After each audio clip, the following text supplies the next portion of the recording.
سبت کے دن تو انہوں نے حکم کے مطابق آرام کیا، لیکن ہفتے کے پہلے دن وہ صبح سویرے ہی ان خوشبودار چیزوں کو جو تیار کی تھی لے کر قبر پر آئیں اور پتھر کو لٹکا ہوا پایا، مگر اندر جا کر یسوع مسیح کی لاش نہ پائی۔ اور ایسا ہوا کہ جب وہ اس باتوں سے حیران تھیں تو دیکھا دو شخص برہ پوشاک پہنے ان کے پاس کھڑے ہوئے۔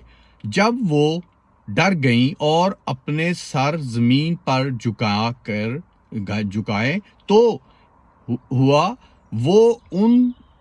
وہ یہاں نہیں بلکہ جی اٹھا ہے۔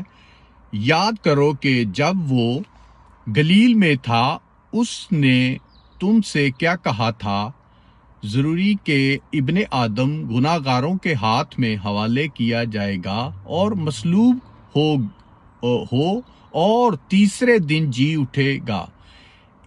اس کی باتیں انہیں یاد آئیں اور قبر سے لوٹ کر انہوں نے ان 11 اور باقی لوگوں کو ان سب باتوں کی خبر دی۔